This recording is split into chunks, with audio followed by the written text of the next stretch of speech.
High বন্ধুরা, আশা করি তোমরা ভালো আছো। আর আমার এই নতুন ব্লগে তোমাদের জানাই অনেক অনেক ভালোবাসা। তো আমাদের শিলিগুড়িতে আজকে ভোট, সেই কারণে দুষ্টুর পাপা আর দাদু সকালে চা খেয়ে ভোট দিতে চলে গেছে। আর এখন প্রায় 9টার মতো বাজে।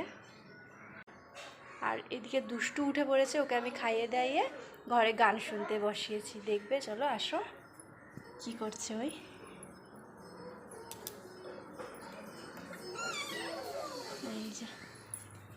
তো ওই একা একাই খেলা করছে আর গান শুনছে এদিকে। আজকে আমি সারাদিন কি করি না করি তোমাদের সাথে শেয়ার করব, চলো। তো আমি দুষ্টুর সাথে ওদিকে খেলা করছিলাম, তারপরে দেখছি দুষ্টুর পাপা ডাকছে। তো দেখছি বাজার করে নিয়ে এসছে, বলছে ভোট পরে দিবে, তাই আগে বাজারটা করে নিয়ে এসে দিয়েছি। কিন্তু ও বাজার করে না, আজকে হট করে বাজার করে নিয়ে আসলো। তো দেখছি যে বাজার থেকে চিংড়ি মাছ এনেছে, বড় বড়ই সাইজের। তারপরে দেখছি চাটনি খাওয়ার জন্য খেজুর এনেছে, আম এনেছে। তারপরে এদিকে বাবাও ভোট দিয়ে চলে এসেছে। আর বাবা বললো যে দাও, মাছটা আমি পরিষ্কার করে দিচ্ছি, তুমি সকালে রান্নাটা করে নাও। তারপরে আমি এই যে সকালে সাজনার ডাঁটা দিয়ে চচ্চড়ি করে দিলাম, আর মাছগুলো ধুয়ে নিয়েছিলাম, ওর পাপাকে কটা মাছ ভেজে দিলাম। তারপরে ওকে ওই দিয়েই খেতে দিয়ে দিলাম, ও দিয়ে ওই ভাত খেয়ে নিল। আর বাবা হলো গাছ থেকে কাঁঠাল পেড়ে সেই কাঁঠাল কাটছিল। আমি তো কাঁঠাল কাটতে পারি না, সেই জন্য বললো আমি কাঁঠালটা কেটে দিচ্ছি। তাই জন্য বাবা কাঁঠাল কাটলো। আর দুষ্টু তো কোলে একটুকু থাকে না ওর পাপার কোলে, আর শুধু দৌড়াদৌড়ি। তো বাবা কাঁঠালগুলো কেটে দিয়েছিল আর বললো পিসগুলো একটু ছোট ছোট করে নিও, বেশি বড় হয়ে গেছে।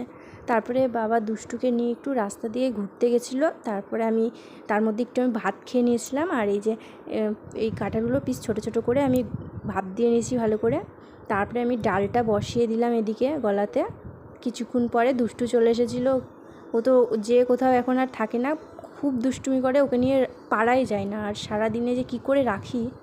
তো তারপর ওই যে ওর দাদু কোথায় যেন গেল, আর ওকে যে চকিতে বসিয়ে দিয়েছি, এখন ওকে খাওয়াবো। আমি খাবারটা গুলে নিচ্ছি, এখনও রান্নাটা হয়নি, আজকে প্রচণ্ড দেরি হয়ে গেছে। দুষ্টুকে এই যে আমি খাইয়ে দিলাম, খাইয়ে যে চকির ওপর বসিয়ে দিয়েছি, আর ও গান শুনবে। আমি একটু এখন রান্নাঘরের দিকে যাব, রান্নাঘরে দেখি কত দূর করতে পারি, ও ততক্ষণ খেলুক।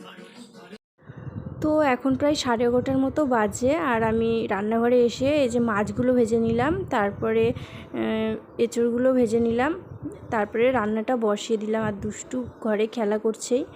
তারপরে এই যে চাটনি করব জন্য আমটা কেটে নিলাম। আর এই যে এগুলো দিয়ে তো রান্না করব, ওর পাপার এর আগের দিন খুব পছন্দ হয়েছিল চাটনিটা। তারপরে এগুলো রান্নাটা হয়ে গেল, তরকারি। আর এই দেখো দুষ্টু খেলা করছে একা একাই, আর আমার সব রান্না হয়ে গেছে। তারপরে দুষ্টুকে আমি স্নান করিয়ে দিয়েছি। আর ওর পাপাও আজকে তাড়াতাড়ি চলে এসেছে, আজকে ভোটের দিন, সেই কারণে বাইরে বেশিক্ষণ থাকেনি, চলে এসেছে। তারপরে দুষ্টুকে আমি খাইয়ে দিয়েছি, খাইয়ে দিয়ে এই যে ঘুম পাড়িয়ে দিলাম। আর ওর পাপা ওই ঘরে ঘুমাচ্ছে। তো আমি এখন চাটনিটা করতে বাকি আছে, সে চাটনিটা করে নিব। তো এই যে ঘুমাচ্ছে দুষ্টু। আর এদিকে আমি চাটনিটাও বসিয়ে দিয়েছি, হয়েও গেছে প্রায়। এখন প্রায় 1:30 মতো বাজে, আর আমার রান্না সব হয়ে গেছে। তারপরে আমি এদিকে সব কাজ করে স্নান করে নিয়েছি, আর দুষ্টু এখনও ঘুমাচ্ছেই। তো এদিকে বাবাকে ভাত দিয়ে দিয়েছি, সকালে বাবা কিছু খেয়েছিল না, সেই কারণে তাড়াতাড়ি ভাত দিয়ে দিয়েছি। তারপরে এদিকে দেখি দুষ্টু উঠে কান্না শুরু করে দিয়েছে, ওর ঘুম হয়নি ভালো করে। তো আজকের মতো বন্ধুরা ভিডিওটা এখানেই শেষ করলাম। সবাই ভালো থেকো, সুস্থ থেকো, আর আমার ভিডিওটা ভালো লাগলে অবশ্যই একটা লাইক করো।